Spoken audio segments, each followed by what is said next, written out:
manusia ini adalah gambaran Tuhan itu sendiri, fotokopinya. Kita ini fotokopinya Tuhan. Nah, kalau dikatakan apakah Tuhan itu adalah manusia? Dia manusia roh. Dia manusia roh, bukan manusia fisik seperti kita. Dia manusia roh. Punya satu kepala, dua tangan, dua kaki. Nah, kita ini fotokopinya dalam bentuk manusia fisik. Makanya dikatakan imago Dei. Paham nggak? Mungkin saya coba jelaskan. Saya udah ngerti penjelasan si Pastor ini. Mungkin Tante Mika harus tahu. Maksud si Pastor ini adalah kalau Tuhannya yang adalah roh itu, dia itu kayak Kasper. Tapi kalau Kasper kan botak.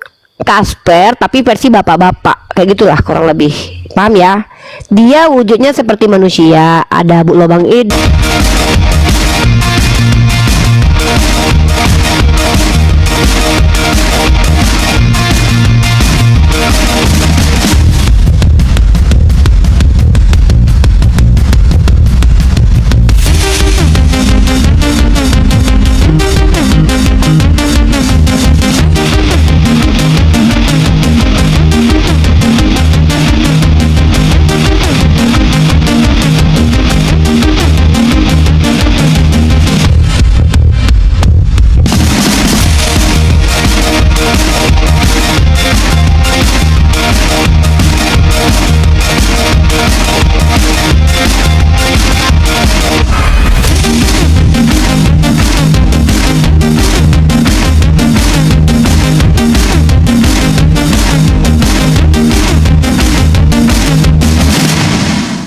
Assalamualaikum warahmatullahi wabarakatuh. Alhamdulillah, puji syukur kita panjatkan kehadirat Allah Subhanahu wa Ta'ala. Berjumpa lagi di channel Apis Dakwah, channel yang akan memperlihatkan beragam diskusi dan debat lintas agama antara Islam dan Kristen. Di sini kita akan sama-sama menyimak bagaimana para apologet Islam menjelaskan kebenaran agama Islam dengan dalil dan logika, serta bagaimana pihak Kristen bertanya dan menanggapi keyakinannya. Lewat diskusi dan perdebatan ini, kita tidak hanya menyaksikan adu argumen, tetapi juga belajar memahami perbedaan cara pandang tentang Tuhan, wahyu, dan keselamatan. Nah, dari ini mari kita simak saja videonya sekarang. Ya, boleh saya bertanya Mbak Uni ya? Oke, Pastor, selamat malam. Apa kabar? Sorry, Malam, puji Tuhan, baik. Oke. Baik Mbak ya. Oke, Pastor, gimana? Tunggu dulu, sebelum bertanya, gimana jadwal kita? Diskusi dua arah, 2 versus 2. Saya dengan Kang Chan, Pastor dengan dosen aktif yang ada di SCT-nya. Ada yang menyanggupi? Dosen yang kemarin diminta oleh Bang Chan itu kan tadi lagi sibuk dia. Saya lihat dia sibuk, jadi saya agak segan untuk ini. Ya mungkin kami dapatkan informasinya aja, nanti kalau sudah nanti di DM saja saya di TikTok ya. Oke, saya mau melanjutkan tadi obrolan Mbak Uni sama tadi siapa itu? Si Dani. Ya, Dani. Ya. Kan tadi kalau nggak salah dengar ya, tolong diralat kalau saya salah ucap. Tadi kan Mbak Uni bilang bahwa Taurat itu hanya diperuntukkan kepada Bani Israel. Begitu kan tadi Mbak Uni yang Mbak Uni sampaikan? Iya, bukan Taurat, kata saya, itu kata Bible. Iya. Artinya seperti itu yang tadi, dan itu kan tidak ada sangkut pautnya dengan Islam kan? Sorry. Ada sangkut pautnya dengan Islam. Sangkut pautnya adalah yang menurunkan Torah kepada Bani Israel dan menurunkan Quran kepada kami umatnya Nabi Muhammad adalah Tuhan yang sama. Itu sangkut pautnya. Dan kesinambungan ajarannya ada, di mana dalam kitab Torah diajarkan untuk mengehadkan Tuhan, di Quran pun diperintahkan mengahadkan Tuhan. Jadi ada kesinambungannya. Ya, begitu. Ada kesinambungan. Tapi yang jadi pertanyaan begini Mbak Uni ya, saya mau ini pertanyaan yang sangat mendasar. Tidak masalah, silakan. Kan selama ini kan tuduhan dari pihak Muslim bahwa Bible itu kan Mbak Uni sudah tahu lah, PL dan PB. Nah, Bible ini kan kalau menurut tudingan umat Muslim bahwa ini kan sudah dipalsukan. sudah dirubah, Dek, bukan ya sudah dipalsukan. dirubah, ya Sudah dirubah. sudah dirubah-rubah lah, ya. Tapi yang jadi pertanyaan, kenapa setiap mencari dalil-dalil untuk menguatkan ajaran Islam, kenapa para debater, para apologet Muslim itu selalu mencari dalil-dalil di kitab yang mereka tuding sebagai sesuatu yang sudah rubah-rubah untuk memperkuat ajaran Islam itu sendiri. Ini kan sangat-sangat aneh. Di satu sisi, kalian umat muslim menulis bahwa itu sudah diubah-ubah atau yang lebih kasarnya sudah dipalsukan. Tapi di sisi lain, banyak orang muslim, baik itu ustadz, apologet, debater dan sebagainya, setiap kali untuk menguatkan ajaran Islam, mereka selalu mencari ayat-ayat pendukung ajaran mereka dari kitab yang mereka katakan sudah dipalsukan. Bagus. Itu kan Oke. artinya tidak konsisten dengan tuduhan itu. Biarlah saya harus menjawab sebelum mencari dalil disimpulkan di tidak kitab yang sudah konsisten. dipalsukan. Nah, itu saja ya. Biar saya menjawab ya. Saya simpulkan pertanyaannya adalah kenapa kami umat Islam, di mute dulu ya bro. Edo Albert agamanya apa? Halo Edo Albert. Oke, turun dulu ya biar saya fokus. Oke. Saya akan simpulkan pertanyaannya secara ringkas bahwa saudara kita Pester bertanya, kenapa kita apologet Islam atau ustadz-ustadz yang membahas tentang kristologi selalu mengutip ayat dalam kitab Perjanjian Lama dan Perjanjian Baru untuk membenarkan Islam, sementara kita percaya bahwa kitab ini sudah terdistorsi. Kita harus luruskan pertanyaan ini dulu.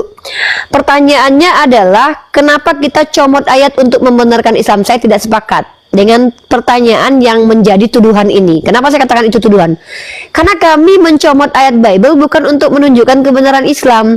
Karena kebenaran Islam itu tidak butuh kitab manapun. Al-Quran sudah bisa menunjukkan kebenaran Islam. Karena Al-Quran sendiri punya standarisasi terhadap kebenaran itu sendiri. Maka untuk membuktikan secara sederhana bahwa Quran adalah kitab benar, itu Al-Quran sendiri sudah menantang orang untuk membantah argumentasi Al-Quran dengan memberikan challenge-challenge seperti afala yatadabbaruna al-Quran walau kana min indi ghairillah walajadu fihi ikhtilafan katsiran. Kalau kalian apakah kalian tidak mentadabur Quran? Kalau seandainya bukan dari Tuhan, maka ini tentu ada kontradiksi. Itu salah satunya standarisasi Al-Quran sebagai kitab yang benar. Jadi tidak ada pun kitab yang diklaim sebagai Torah ataupun Injil, Quran tetap berdiri independen membuktikan kebenarannya tanpa Bible.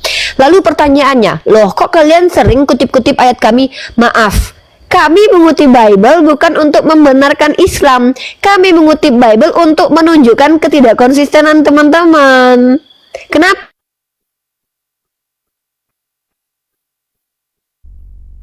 Bahwa perjanjian lama adalah Torah, perjanjian baru adalah Injil. Kami umat Islam tidak percaya bahwa perjanjian lama adalah Torah. Kami sebagai Islam tidak percaya bahwa Injil itu adalah perjanjian baru adalah Injil. Kami percaya bahwa kitab perjanjian lama dan perjanjian baru seperti Ibnu Abbas katakan bahwa itu adalah kitab yang bercampur antara ajaran benar dan ajaran karangan manusia. Kenapa kami percaya begitu? Allah sudah katakan kepada kami, fawailul lilladzina yaktubunal kitaba biaidihim summa yaquluna hadza min indillah. Celakalah mereka yang telah merubah kitab dengan tangannya dan menjualnya dengan harga murah. Ya, artinya apa? Kami diberitahukan oleh Allah Subhanahu wa taala bahwa kitab terdahulu itu sudah bercampur, terdistorsi. Nah, kalau bercampur otomatis ada yang benar, ada yang salah dong, kan bercampur. Maka Al-Quran menyingkap yang benar yang mana, yang tidak benar yang mana. Contoh, dalam Bible Perjanjian Lama tertulis bahwa Solomon adalah manusia yang disukai oleh Tuhan kelahirannya, tapi kok bisa-bisanya dia kafir mengikuti perempuan Kan'an. Bayangkan, Solomon yang diberikan Tuhan hikmah, yang disukai oleh Tuhan kelahirannya, walaupun lahir dari hasil merampas istri orang, tapi kok bisa akhir hayatnya berakhir kafir? Kok Tuhan salah?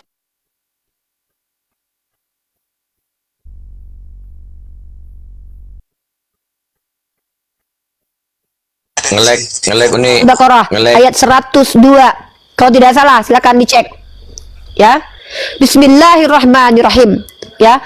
Wattaba'u ma tatlu syayatinu ala mulki Sulaiman wa ma kafara Sulaiman, kata Allah. Apa kata Allah? dan mereka mengikuti perkataan setan pada zaman kerajaan Sulaiman. Sulaiman bukanlah orang kafir. Allah katakan Sulaiman bukan kafir. Perjanjian lama bilang apa? Solomon mengikuti perempuan Kan'an sehingga menjadi kafir. Ya, ini adalah campuran tuduhan. Dengarkan baik-baik saudaraku pastor. Anda sebagai Kristen percaya, Yahudi sebagai Yahudi pun percaya bahwa nenek moyangnya orang Yahudi itu suka berubah-ubah perkataan Tuhan. Makanya muncul sekte Farisi dan Saduki. Anda pun percaya, Yesus pun berkata mereka adalah orang ular beludak yang berbicara itu bercabang lidahnya. Mereka orang munafik yang mengajarkan tak mengamalkan. Artinya kita percaya karakter buruk orang Bani Israel itu ada. Maka wajarlah kiranya para nabi yang dimuliakan dihina nistakan oleh Bani Israel sama seperti mereka menistakan Yeshua HaMasyiah. Maka kami lebih percaya kepada Quran yang mengatakan Sulaiman tidak kafir. Kenapa? Ternyata kalau kita teliti kitab campuran ini, ada ayat yang mengatakan bahwa Solomon itu disukai Tuhan, diberikan hikmah oleh Tuhan. Bagaimana mungkin secara rasional orang yang disukai Tuhan kelahirannya dan diberikan hikmah oleh Tuhan pada akhir hidupnya malah kafir? Apakah Tuhan tidak mampu menjaga orang pilihannya? Maka itulah kenapa kami katakan tuduhan terhadap Solomon bahwa dia adalah orang kafir itu adalah tuduhan dari orang Yahudi yang suka menistakan para nabi. Fakta di kitab Anda bahwa Yesus berkata, nenek moyang kalian adalah pembunbun para nabi. Jangankan merendahkan, menistakan, dan memfitnah Nabi. Nabi aja dibunbun, Yesus jangankan dibunbun. Yesus difitnah menjadi anak yang tidak hasil, dikatakan anak hasil perjonian. Mereka suka menista para nabi orang Bani Israel. Kalian dapat informasi dari Bani Israel. Jadi itulah kenapa kami mencomot ayat di dalam kitab suci kalian, bukan untuk membenarkan Islam. Islam independen. Tanpa Bible kami bisa membuktikan kebenaran Islam. Saya mampu lakukan itu. Makanya terkadang saya tidak mau bahas Bible. Saya mau bahas Quran saja. Saya mampu membuktikan kebenaran Islam dengan menggunakan Quran dan hadis. Tapi karena saya diskusi dengan pastor, tiba-tiba pastor katakan di agama saya begini loh. Saya harus kutip Bible. Anda bohong. Contoh, pastor bilang, oh tidak Uni, Tuhan saya itu Tuhan yang Maha Pengasih. Saya harus bongkar dosa itu. Mana ada Tuhan itu Maha Kasih? Kalau dia Maha Kasih, kenapa dia bunbun anaknya yang tunggal? Kalau dia Maha Kasih, kenapa dia habisi anak kecil yang tidak menyembah kepada dia, mama bapaknya? Saya harus kutip ayat itu dalam kitab Anda, bukan untuk membenarkan Quran, tapi untuk membuktikan kepada kalian, kalian adalah orang yang terkadang apabila bicara menggunakan doktrin bertentangan dengan kitab kalian. Untuk menyadarkan kalian, saudaraku, kami kutip kitab itu. Saya menanggapi, Mbak. Silakan. Ya, oke. Tapi kan faktanya kan tidak seperti itu yang Mbak sampaikan ya. Karena faktanya seperti apa yang saya sudah sampaikan. Dan ini sudah menjadi pengetahuan umum. Setiap kali ada perdebatan atau penjelasan secara tunggal para ustadz di masjid itu, ketika dia menyampaikan soal kekristenan itu, ya selalu begitu, mengutip Bible, dan memang terkesan untuk menguatkan ajaran Islam itu faktanya memang seperti itu, Mbak. Ya, saya enggak bisa, ya, kalau begitu gini. Saya silakan dulu, Mbak. Kita langsung ke poin aja. Artinya Anda menyampaikan praduga Anda yang saya tidak bisa luruskan lagi karena saya sudah luruskan, Anda tidak terima. Satu contoh, Mbak. Di sini saya tidak. Satu contoh. Ada misalnya ada sebutan yang tidak ada di Al-Quran. Seperti kata Parakletos itu kan jelas tidak ada di Al-Quran sebutan itu karena itu bahasa Yunani. Nah, Parakletos ini sering dikaitkan oleh debater Muslim, apologi Muslim itu diartikan sebagai Muhammad. Nah, dan penggunaan Parakletos ini bukan cuma 1-2 orang ustaz atau debater. Dan Parakletos apa? Ya udah kita bahas Parakletos deh. Ya, Parakletos kan artinya penghibur, tapi ini sering diartikan sebagai kedatangan Nabi Muhammad. Sebentar. Nah, ini kan membuka ajaran Islam. Iya. Izin ya. Saya sudah menyatakan kalau saya mengutip kitab kalian bukan untuk membenarkan Quran karena Quran independen. Itu dulu argumen saya. Jadi artinya saya tidak mewakili semua orang. Kalau Anda bilang tentang orang lain, saya enggak ada urusan dengan itu, ya. Motivasi boleh beda-beda. Nabi saya ketika Umar Ibnu Khattab datang membawa gulungan kitab, dengarkan baik-baik. Apa kata Nabi saya? Buat apa itu? Andai Musa hadir di zamanku, dia akan mengikuti syariatku. Apakah Nabi kami buka ayat itu untuk dibaca satu persatu diteliti? No. No, no, no, no. Itu bukti kita bicara ajaran bukan personal. Kalau personal saya tidak mengurusi. Bisa jadi orang punya keinginan macam-macam, saya tidak urus itu. Motivasi orang itu ada di dalam kalbu mereka. Kalau mereka mengutip Bible untuk membenarkan agama Islam, ya bisa jadi mereka ada yang begitu. Tapi kalau saya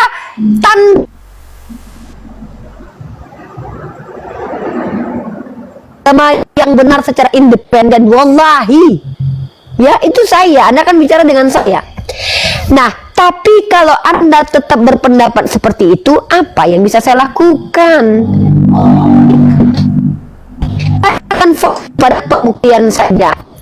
Pembuktiannya Nabi saya tidak pembuktiannya adalah Nabi saya tidak menyuruh kami bedah Bible. Apakah masih ada dengar suara saya? Ya, sekali lagi saya ulangi, tidak ada perintah kepada kami umat Islam untuk bedah Bible. Maka membedah Bible itu adalah keputusan pribadi kami. Karena kita adalah demokrasi, yang mana kami boleh mempelajari apa saja asal kami tidak tersesat karenanya. Itu dulu yang dipahami. Nah, saya tanggapi tentang Parakletos.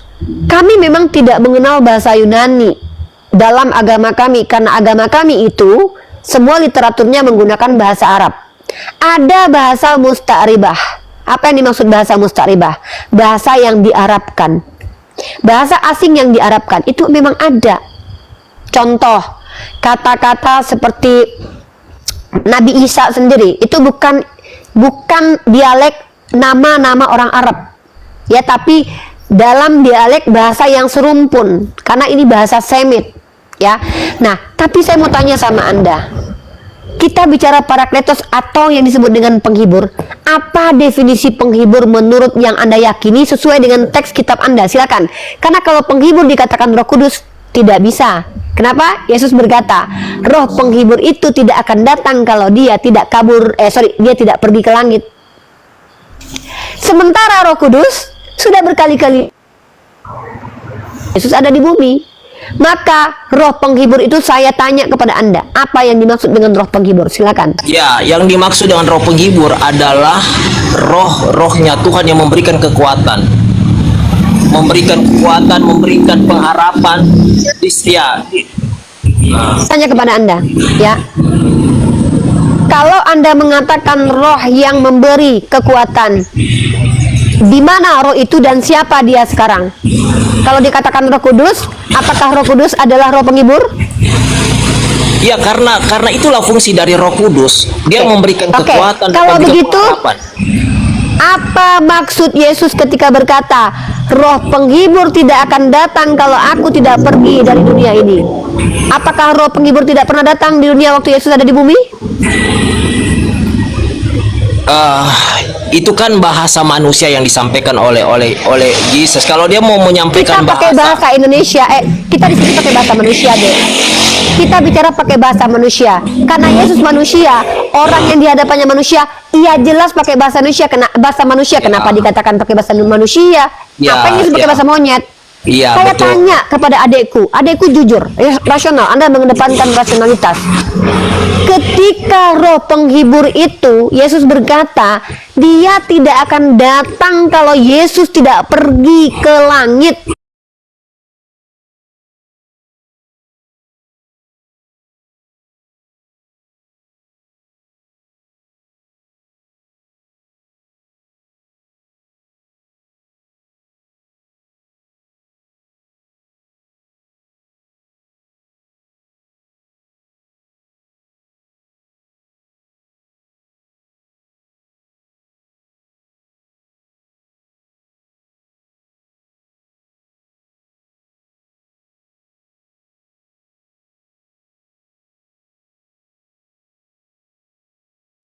Kan ada penyampaian Yesus kepada perempuan Samaria yang mengatakan Berarti bahwa semua roh adalah Elohim. Semua roh adalah Elohim. eh, makanya saya sudah bilang kemarin, LA itu banyak sekali terjemahannya yang keliru. Banyak terjemahan yang keliru. Oke, Padahal- jangan bahas kekeliruan LAI karena itu hanya akan kita debat kusir. Saya mau kita edukasi. Saya mau Anda kembali lagi. Anda harus sadar bahwa saya ini tidak ngajak Anda Islam. Saya ngajak Anda itu untuk jujur terhadap diri sendiri. Kita di sini edukasi publik ya. Iya, Kita iya. mencoba mengajak teman-teman kita di bawah itu untuk mempertimbangkan ucapan kita itu mana yang lebih rasional, mana yang punya basic data. Pertanyaan saya tadi belum tuntas. Silakan dijawab dulu. Kata Yesus, roh penghibur itu tidak akan datang kalau dia tidak pergi. Anda sudah mengakui Roh Kudus sudah bolak-balik datang. Lalu ucapan Yesus ini maksudnya apa? Jangan bilang lagi bahwa itu interpersonal, dia bicara kepada dirinya sendiri. Ini seolah kalian merendahkan Yesus loh. Seolah Yesus ini ngelakuin sesuatu yang konyol gitu, nggak ada Mbak Uni kan maknanya mau gitu. maksa saya, Mbak Uni mau maksa saya supaya saya masuk dalam pengertian letterlet. Nah, Yang Yesus sudah bilang tadi yang kemarin bahwa jangan pernah membaca Alkitab karena ada sebagian Alkitab itu dia sifatnya tersirat. Jadi jangan diartikan secara letterlet. Ada maksud di balik. Ya sudah, apa maksudnya? Menurut Anda apa maksudnya? Ya, Silakan. artinya dia akan berganti peran di situ. Dia akan berganti peran. Model. Karena Nih Anda, sorry, Ya, Pastor, berganti peran. maaf, Pastor. Saya di sini merasa jawaban Pastor ini melecehkan Yesus gitu loh. Seolah-olah Yesus adalah Tuhan yang tidak bisa menjadi Tuhan kalau dia berbentuk Tuhan. Dia harus berubah seperti Power Rangers. Power Rangers. Power Rangers itu punya kekuatan ketika sudah berubah jadi Power Rangers. Iya kan, itu kan suka-suka Tuhan, Mbak Uni. Dia suka-suka Tuhan. Dia mau seperti apa kita nggak bisa membatasi. Itu suka-sukanya Tuhan, Bentar Mbak Bang, Uni. Bang Mesia, bentar. Pastor coba ingat, coba Pastor itu telaah diksi saya ya, maaf.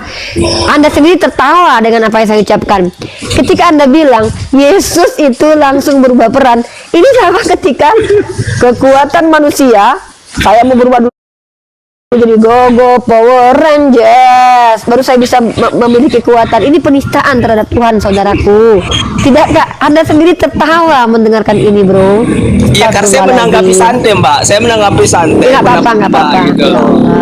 Nggak, cobalah Adindaku bayangkan saudaraku yang ganteng, yang baik. Coba di-mute dulu. Ya, oke, siap. Astagfirullahaladzim. Pastor, adikku, saudaraku, ya. Saya tahu, saya sangat percaya dan saya sangat berpikiran positif kepada Anda. Anda orang yang mencoba mengedepankan rasional. Sayang Anda Kristen. Maka Anda terikat dengan doktrin, di mana doktrin mematikan akal. Anda apa-apa. Saya tidak masalah dengan keyakinan Anda, karena yang menjadi masalah itu bukan keyakinan Anda. Yang menjadi masalah adalah penjelasan Anda tentang keyakinan Anda. Coba Anda telaah lagi bahasa Anda. Mbak, Yesus itu sedang berganti peran. Saya ingat masa kecil saya ketika Tony Kimberly yang waktu itu masih jadi manusia, dia harus berubah peran menjadi Gogo Power Rangers. Dia itu punya sisi kemanusiaan dan sisi superpowernya sebagai Power Rangers. Maka ketika dia jadi manusia, dia nggak bisa membelah lautan, menghancurkan monster. Ketika dia berubah menjadi Gogo Power Rangers, dia baru punya kekuatan. Apakah begitu Tuhannya teman-teman? Seperti ini nih, seperti ini si Tony namanya di Ranger merah ini ya. Saya salah satu penggemar Power Rangers ya teman-teman ya. Karena saya dulu bercita-cita jadi, sebenarnya saya Power Rangers pink ya, asal kalian tahu. Bang Misi itu Power Ranger kuning, si Mika ini Power Rangers hitam. Kami nyamar aja sama manusia biasa.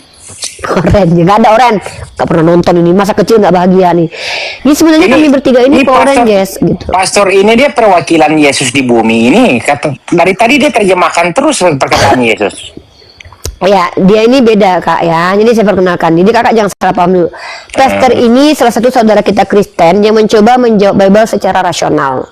Makanya dia menolak Tritunggal.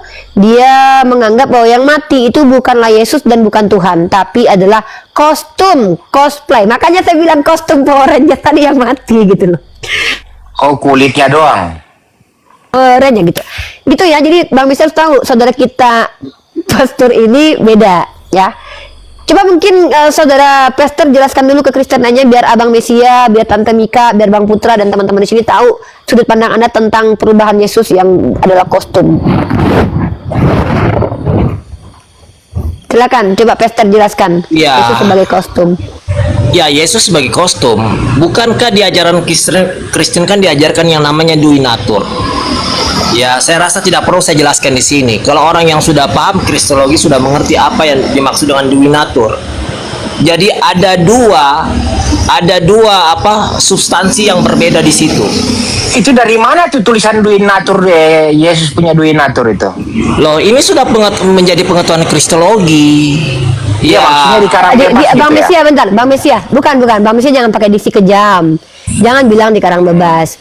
Dalam ranah teologi kekristenan memang ada istilah duinatur. Kenapa? Itu interpretasi dari yang mereka kutip dalam Bible. Yesus mengatakan aku dan Bapa satu.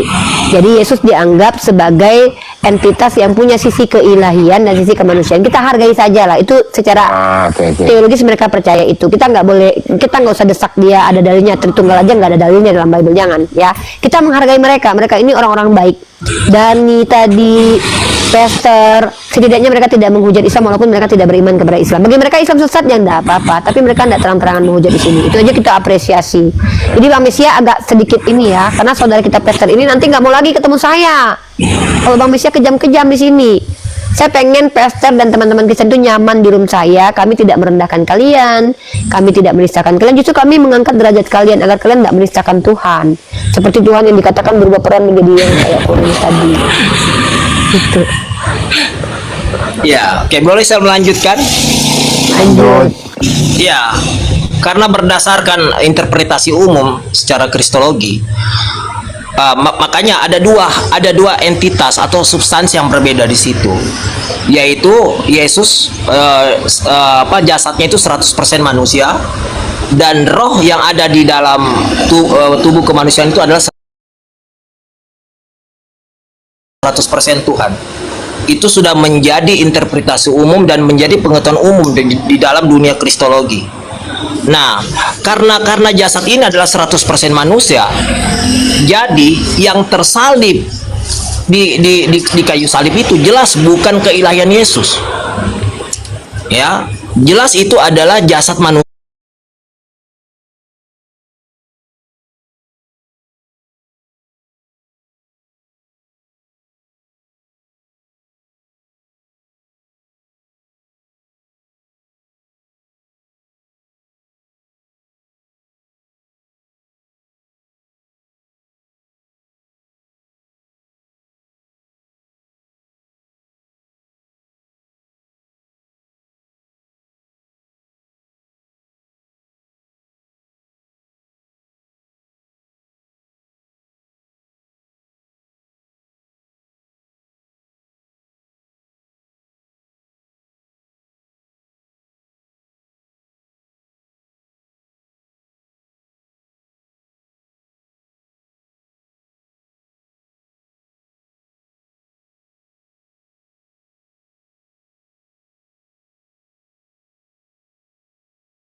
tidak mungkin Tuhan itu kontradiksi dengan apa yang diucapkan sebelumnya. Karena Tuhan itu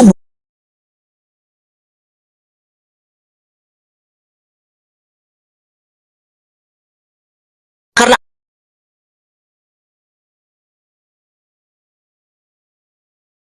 ada ayat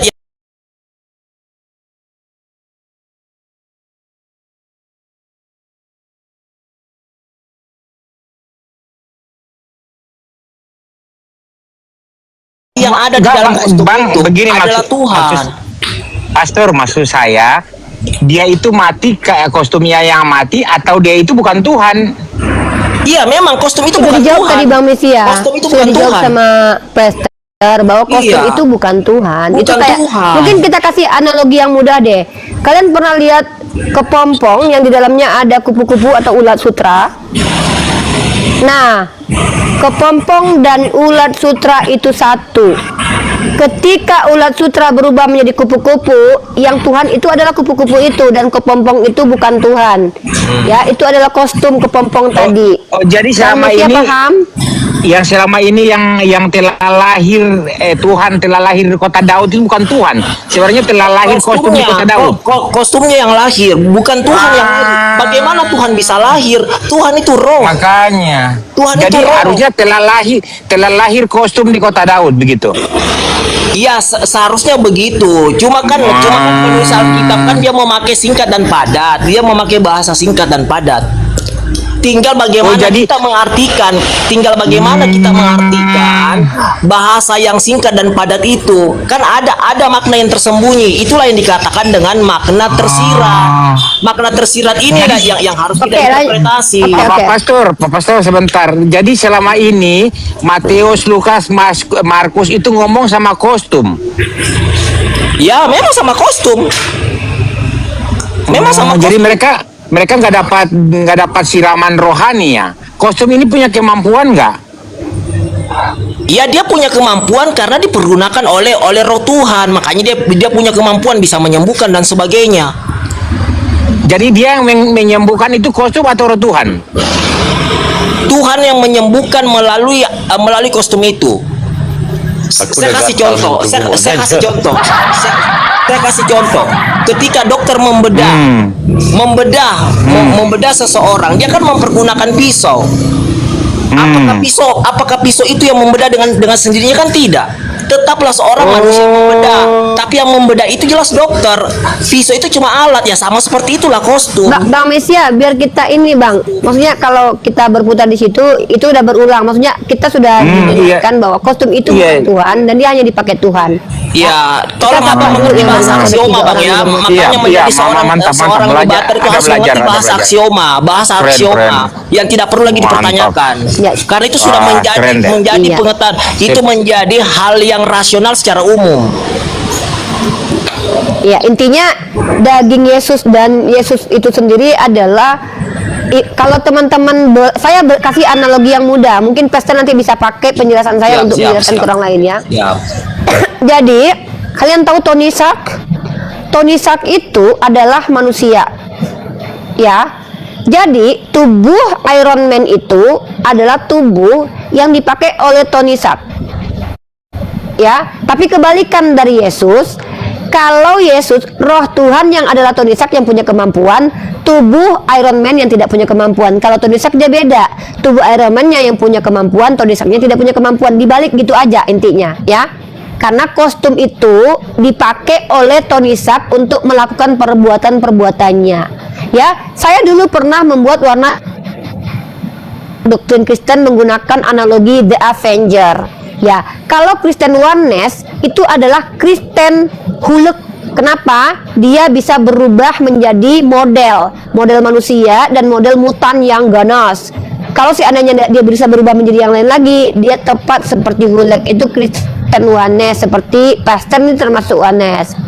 Pribadinya yang berubah. Kalau Kristen Tritunggal itu kita bisa melihat seperti Bobo Boy ketika punya 3 kuasa. Oh bukan, itu bukan Kristen Tritunggal ya. Itu Kristen yang satu lagi, kemarin saya lupa namanya itu. Kalau Nestorius beda. Kalau yang Tritunggal ini adalah kalian kalau pernah nonton misalkannya ada apa namanya? Power Rangers 3. Kalau Power Rangers 3 orang tuh itu tuh. Dia satu hakikat sama-sama Power Rangers tapi 3 pribadi yang berbeda. Tuh. Power Rangers kalau tinggal bertiga doang. Satria Baja Hitam, ada Satria Baja Hitam sendiri. Ada Satria Bio. Ya, Satria Baja Hitam, ada Satria Bio. Ya, seperti itu. Ada 3 itu. Nah, kalau kalian lihat Spider-Man itu sama saja seperti Tony Stark. Dia punya kostum itu yang membuat dia berpengaruh. Tapi kalau Yesus yang berkostum yang berpengaruh, kostumnya nggak bisa apa-apa, maka kostumnya yang mati. Jadi teman-teman Kristen ditebus sama kostumnya orang Kristen, sama kostum Tuhan gitu. Ya, kalian bingung, saya bingung, nggak apa-apa. Kita sudah terbiasa bingung ya, minum saja air Di putih. sana gunung, ya. di sini gunung, di tengah-tengah Pulau Jawa. Islam Gitu. bingung, Nggak Kristen apa-apa, kita hargai. Kan kita tepuk tangan buat beliau ini ya. Enggak, aku mau bertanya nih satu pertanyaan aja sama Pastor sebelum Nggak apa-apa, lanjut nggak kepada apa-apa. yang lain. Aku bertanya satu pertanyaan kepada Pastor sebelum lanjut ke pertanyaan yang lain. kapan Yesus ini mengganti kostumnya? Di waktu kapan? Atau Dia kostum mengganti ini tetap kostumnya itu sewaktu-waktu, Bang. Itu bisa terhitung dalam hitungan. Dibutuhkan ya?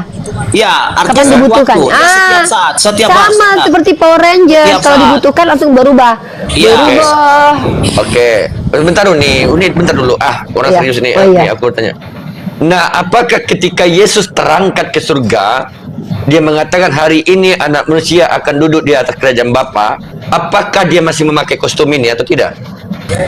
Dia akan memakai kostum itu sebagai bentuk perwujudan anak manusia.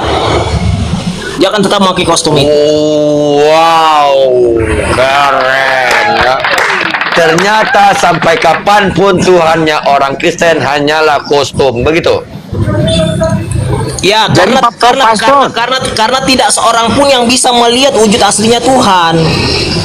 Dia pasti bakal Pastor. mati. Dia pasti bakal mati. Sebagaimana firman Tuhan kepada Musa bahwa tidak seorang pun yang bisa melihat wujud aslinya. Orang itu pasti bakal mati, tidak akan bisa bertahan. Karena wujud asli Tuhan tidak bisa dilihat oleh manusia hina, makanya dia mempergunakan kostum itu sebagai alat perantara dia berinteraksi dengan manusia.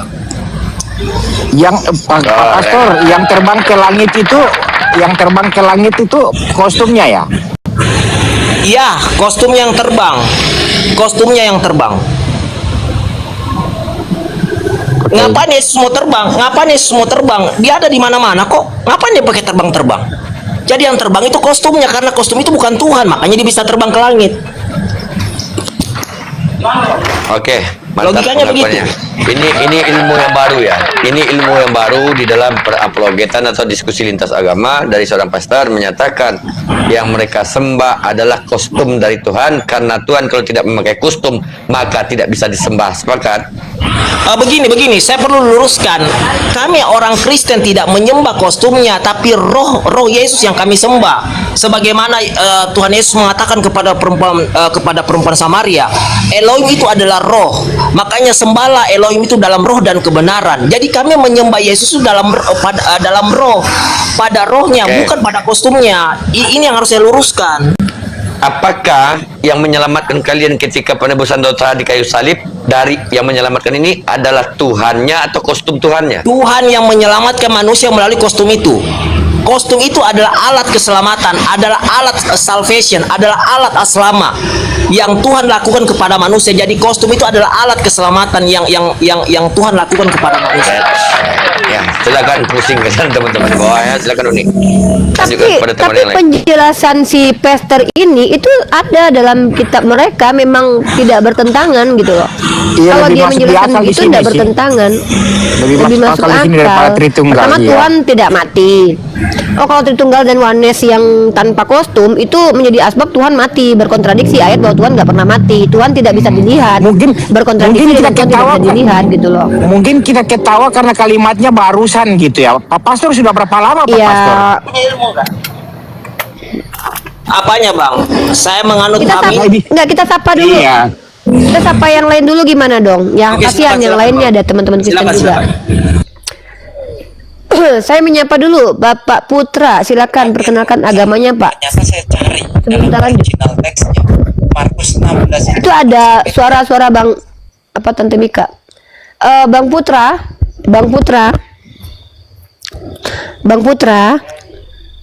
Halo Bang Putra. Oke, kita turunkan. Halo Bang Didix. Bang Didi, kalau kita lanjut dengan pastor ini tadi teman-teman ya, biar dia menanggapi kita. Halo Bang Didix. Nah, buat teman-teman Kristen, boleh teman-teman Kristen itu menanggapi dengan cara naik ke atas ya. Ini Kristen juga, di saudara kita Kristen juga nih adik kita dia. Oke Bang Didix, saya turunkan. Dek, di mute satu device-nya Dek, double Dek. Oke. Apa bro, soalnya saya nggak bisa baca ini nama akunnya. Namanya siapa Dek? Buka mic-nya. Ya, halo dong. Saya Panggil dia Big Ya, saya panggil dengan nama apa? Big Bix ya. Kalau Big. kamu Big. namanya sebenarnya biar kan ini nggak. Big Block Blacks bacaannya tuh. Iya, Izin. makanya namanya siapa? Kalau tadi si Kocak namanya Dani. Oh ya. Zuren. Nama kamu siapa, Dek? Zuren. Zuren. Uni panggil Zuren ya. Oke, Zuren, Zuren. follow akun Uni dulu, Dek.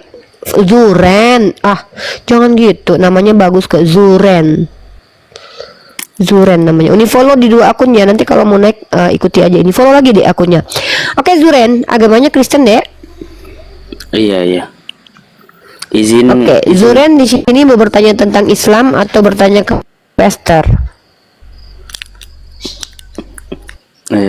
Mungkin nyimak aja karena belum terlalu paham juga tentang Alkitab.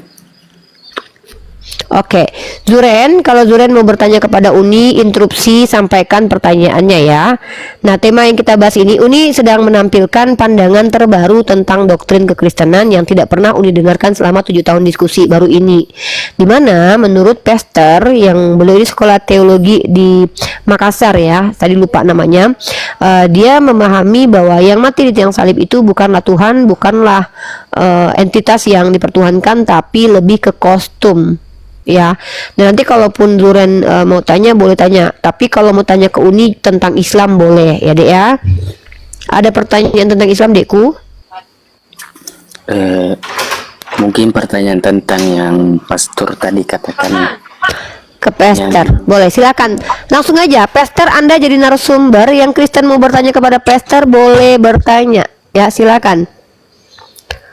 Saya kasih kesempatan pastor menjadi narasumber di room ini karena ini doktrin terbaru, wawasan baru ya. Silakan, Dekku. Zuren tanya ke pastor. Iya, saya juga belum terlalu paham Alkitab, cuman izin bertanya saja karena tentang tadi pembahasan yang kostum. Bisa nggak ditolong dijelaskan supaya agak paham gitu, karena mungkin saya kurang pemahamannya kurang tinggi atau bagaimana, karena saya agak bingung tentang kostum juga karena baru juga saya dengar di agama Kristen. Itu aja Dan mungkin. pastor, Anda diberi kesempatan menjawab pertanyaan saudara Anda Kristen yang bingung dengan penjelasan Anda. Silakan. Waktu dan tempat dipersilakan. Ya, apa yang saya sampaikan ini bukan pemahaman yang baru sih sebenarnya. Ini adalah pemahaman Bible itu sendiri, ajaran dari Bible itu sendiri. Yang banyak orang tidak paham, banyak orang tidak menemukan ajaran sebenarnya dari Bible itu. Sebenarnya pemahaman ini sudah lama. Ya, cuma saya sebagai orang Kristen yang pada zaman sekarang, saya menyampaikan ajaran dari Bible itu yang sudah lama. Itu yang pertama. Dan yang kedua, kenapa Tuhan memakai jasad manusia? Karena dunia manusia biasa itu kan dunia fisik. Karena dunia manusia biasa itu adalah dunia fisik, ya otomatis Tuhan memakai jasad fisik juga, ya, untuk bisa berinteraksi dengan manusia biasa itu. Nah, kenapa Tuhan tidak bisa tidak memperlihatkan wujud aslinya? Karena tidak seorang pun yang bisa bertahan jika seseorang melihat wujud aslinya. Karena wujud asli Tuhan itu tidak bisa dilihat oleh manusia biasa, makanya dia mempergunakan kostum itu sebagai alat mediasi untuk berinteraksi dengan manusia. Begitu. Dan dengan kostum itu jugalah Tuhan menebus dosa-dosa manusia di kayu salib, mematahkan segala kutuk dosa di kayu salib melalui kostum itu. Dan kostum itu adalah pengganti domba-domba yang sebelumnya dikorbankan oleh bangsa Israel untuk penebusan dosa dan salah. Nah, karena dulu itu kan terlalu ribet, jadi Tuhan mempraktiskan lebih memudahkan dengan cara menggantikan domba-domba itu dengan satu jasad manusia yang dia pergunakan, dan itu berlaku untuk selamanya. Begitu, abang saya saudara saya yang seiman. Begitu aja Mbak Uni jawaban saya. Ya, Zurek, silakan kalau ada pertanyaan lanjutan boleh. Di-mute dulu pastor biar kita dengarkan pertanyaan lanjutan. Kali ini teman-teman boleh bertanya kepada pastor yang mengimani Kristen kostum ya. Kita kasih denomnya, namanya adalah Kristen kostuminisme, Apa ya lebih tepatnya Jurek istilahnya ya? mengerti nggak tadi? Jurek gimana? Ngerti nggak, Paham Dek? Tritunggal, paham Tritunggal mau nih. Ah iya ya. Oh iya, paham yang dibawa oleh Pastor ini adalah A Tritunggal, kontra dari Tritunggal ya. Oke, thank you Pastor namanya. Itu Jurek. Jurek silakan tanggapi, mengerti penjelasannya? Jurek jangan pingsan. Ya, Pingsan. mungkin kurang enak juga saya katakan, cuman maaf aja agak masih bingung gitu, soalnya dalam bentuk kostum, karena kostum kan yang kita kenal sebagai biasa pakaian atau serba apa, itu wujud Tuhan Yesus yang di kayu salib. Apakah dia berwujud kostum doang atau ada berwujud wajah atau bagaimana? Ya itu aja mungkin. Wujud Tuhan itu adalah roh. Ya, roh. Itu wujud dari Tuhan. Dia adalah roh. Ya. Itu. Jadi yang tersalib itu bukan wujud aslinya Yesus. Itu cuma pakaiannya saja. Nah, bagaimana bentuk rupa aslinya Yesus tidak seorang pun tahu. Tidak seorang pun tahu bagaimana rupa Yesus yang sebenarnya dalam bentuk roh. Tidak seorang pun tahu. Jadi jangan selalu menggambarkan Yesus itu seperti kostumnya. Jadi kostum itu bukanlah rupa Tuhan Yesus, bukan wujud asli Tuhan Yesus. Dia hanya sekedar pakaian saja. Jadi kalau abang mau menanyakan bagaimana rupa Yesus, itu misteri. Ya itu aja. Jadi gini Pastor, sebelum lanjut ke biblog, aku nih agak nyangkut di sini nih. Bagaimana dengan ayat yang berbunyi seperti ini? Baiklah kita menjadikan manusia seperti salah satu dari kita. Nah, Yesus memakai wujud manusia. Ya, Apakah segambar ya? ya itu imago Dei namanya. Manusia ini adalah gambaran Tuhan itu sendiri, fotokopinya. Kita ini fotokopinya Tuhan. Nah, kalau dikatakan apakah Tuhan itu adalah manusia? Dia manusia roh. Dia manusia roh, bukan manusia fisik seperti kita. Dia manusia roh. Jadi punya satu kepala, dua tangan, dua kaki. Nah, kita ini fotokopinya dalam bentuk manusia fisik. Makanya dikatakan imago Dei. Paham nggak? Mungkin saya coba jelaskan. Saya udah ngerti penjelasan si Pastor ini. Mungkin Tante Mika harus tahu. Maksud si Pastor ini adalah kalau Tuhannya yang adalah roh itu, dia itu kayak Kasper. Tapi kalau Kasper kan botak. Kasper tapi versi bapak-bapak. Kayak gitulah kurang lebih. Paham ya? Dia wujudnya seperti manusia, ada lubang hidung, mata, tapi dia zatnya roh. Kalau yang manusia ini yang pakai daging. Nah, begitu. Paham ya? Jadi Pastor, yang perempuan ini gambaran siapa? Ditarik ulang lah. Ya, itu bagian dari gambaran Tuhan itu sendiri karena roh Tuhan itu sifatnya hermafrodit. Dia ada sisi feminin. Hermafrodit ya. Ya, dia ada sisi feminin dan ada sisi maskulin pada diri Tuhan itu sendiri. Makanya saya katakan hermafrodit. Hermafrodit. Tuhan itu adalah manusia. Tuhan itu adalah manusia roh yang bersifat hermafrodit, punya sisi maskulin dan punya sisi feminin. Oh, kalau siang boy, malam lady gitu atau gimana tuh? Ya terserah. Saya hanya saya berusaha menjawab secara logika. Iya, enggak kan di dirinya juga ada, Bang. Di Thailand banyak. Siang Jenny malam Jono. Udah, Bang, kita Siang Abang juga orangnya Susanti malam santai kan. Susanto. Nggak, dia asik orangnya kok. Iya, Jadi gitu ya, hermafrodit Bang, ya. daripada kita pusing-pusing masuk neraka semua dah. Ya, paham ya? Jadi Tuhan dalam pandangan Pastor adalah roh yang berwujud manusia tapi tidak punya daging fana, dan dia bersifat hermafrodit. Ya, malam Jono, siang bisa jadi Jenny gitu. Oke, gini kita daripada Mengerti, kita Tante? ngerti Ngerti enggak? Ngerti aku tuh. Lu cinta Luna lah ya. Ya, jadi gini, kita lanjut aja kepada Big Box. Kita kan sering diskusi. Kamu silahkanlah bertanya tentang keislaman Mauni Rifa agar selama ini diskusi kita ini tidak terhambat ada penambahan ilmu tentang Islam. Karena kamu tentang Kristen, kamu tidak memahami juga. Nah, kebetulan kamu ada di sini, ada di Komali Unirifa. Mari bertanya aja tentang Islam. Boleh pastor pun juga, boleh juga bertanya tentang Islam. Begitu juga Bang Brother, selamat malam. Ini kita sapa dulu ya sebelumnya kita lanjut ya. Oke. Bang Brother. Oke, saya duluan yang bertanya. Oke, saya turunkan Bang Brother ya karena tidak ada sautan dari beliau ya. Saya izin turun. Iya. Ya, silakan pastor. Silakan. Begini. Silakan. Begini, kan ada ayat di Al-Quran mengatakan jangan mendekati zina. Oke, itu sudah jelas. Saya kan tidak memfitnah di sini karena memang ada ayat yang begitu, jangan mendekati zina. Tapi ada tapinya.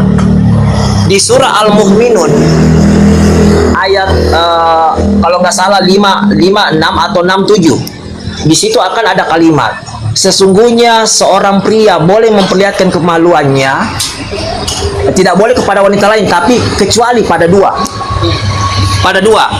istri dan hamba sahayanya. Nah, yang jadi pertanyaan, hamba sahaya ini kan bukan status istri. Kenapa boleh? Bahkan di situ jelas dikatakan bahwa itu bukan perbuatan yang tercela. Di mana Tuhan mengatakan itu bukan perbuatan yang tercela. Nah, yang jadi pertanyaan, hamba saya ini kan bukan statusnya istri, tapi kok bisa diperlihatkan kemaluan si laki-laki itu atau kemaluan dari si majikan itu kepada hamba sahayanya? Nah, dengan memperlihatkan kemaluan itu kan sama saja sudah mendekati zina. Nah, dan ayat inilah yang dipergunakan di Arab Saudi. Bagaimana para TKW itu boleh diperkosa dan sebagainya. Makanya banyak kasus jangan bawa kasus buruk yang tidak ada kaitan dengan Quran. Saya akan jawab itu. Oh iya, ya? Saya selesaikan dulu. Saya satu lagi. Kalau itu dikatakan bahwa itu adalah budak yang boleh diapakan saja, berarti sama saja agama ini tidak tetap menerapkan sistem budak, tetap mendukung sistem budak. Padahal selama ini kan agama ini kan mengajarkan bahwa menentang perbudakan. Tapi kalau itu dikatakan bahwa itu karena budak boleh diapakan saja, berarti itu sangat kontradiksi dengan misi agama ini yang mengajarkan melepaskan perbudakan. Nah, itu aja Mbak Uni pertanyaan saya. Oke. Pertanyaan bagus. Teman-teman harus tahu bahwa Islam itu muncul dalam tataran sosial yang sudah terlanjur berantakan karena memang aturan-aturan belum sempurna seperti yang diberikan oleh Quran. Seperti mungkin orang-orang salah paham ya, dikira Islam itu membenarkan poligami. Bukan, Islam itu membatasi poligami. Karena poligami itu tidak pernah dilarang di agama sebelum Islam, dimanapun ayatnya nggak pernah ada larangan. Ya, itu harus dipahami dulu. Maka begitu juga dengan perbudakan. Perbudakan itu adalah sistem sosial yang sudah diterapkan bahkan bukan hanya di kebudayaan yang beredar di alam semesta ini, tapi juga dibenarkan oleh Yahudi dan agama Kristen. Pahami itu dulu. Dan di dalam kitabnya orang Yahudi yang kalian pegang saat sekarang ini yang dikatakan sebagai kitab Torah, juga ada izin untuk meniduri budak dan meniduri hamba sahaya. Karena yang namanya budak statusnya itu adalah milik. Bahkan kalau di agama teman-teman Kristen dikatakan Mika dimit dulu, ada suara musik. Dikatakan sebagai properti. Ya, itu fakta dan bahkan boleh diwariskan seperti barang. Islam hadir bukan untuk melegalkan perbudakan. Perhatikan baik-baik. Quran itu bukan cuma satu ayat. Pada konteks waktu itu, ya, hamba sahaya memang dihalalkan untuk ditiduri. Tapi coba lihat Quran surah An-Nisa ayat 25. Quran memfasilitasi budak itu untuk tetap tidak menjadi budak. Tapi apa perintahnya? Maka nikahilah perempuan-perempuan mukmin dari hamba sahaya yang kamu miliki. Nikahilah. Perintahnya untuk dinikahi. Itu perintah. Perintah dalam Quran itu bisa menjadi absolut dan mutlak karena itu perintah. Beda kalau itu anjuran di dalam hadis. Konteks menikah lebih dari satu itu bukan perintah mutlak, tapi ada perintah khusus. Apa dalilnya? Kalau daripada kalian tidak bersikap adil kepada perempuan yatim, maka nikahilah. Jadi ada khususan. Ada yang namanya kasus terjadi, maka diizinkan, dibolehkan menikah lebih dari 1, 2, 3 atau 4. Tapi kalau rasanya tidak sanggup, 1 saja. Dari setiap perbedaan pandangan, kita belajar bahwa kebenaran tidak selalu lahir dari siapa yang paling keras berbicara, tetapi siapa yang paling jujur. Semoga diskusi ini mengajarkan kita untuk tidak mudah menilai, tetapi berani memahami. Karena sejatinya perdebatan lintas agama bukan sekedar adu argumen, melainkan perjalanan panjang untuk mengenal Tuhan dengan cara yang bijak. Jika menurutmu ada hal yang menarik atau mungkin berbeda dari keyakinanmu, tulis pendapatmu di kolom komentar dengan santun. Terima kasih sudah menyimak sampai habis. Sampai ketemu lagi dan nantikan video debat dan diskusi para apologet Islam selanjutnya. Assalamualaikum warahmatullahi wabarakatuh.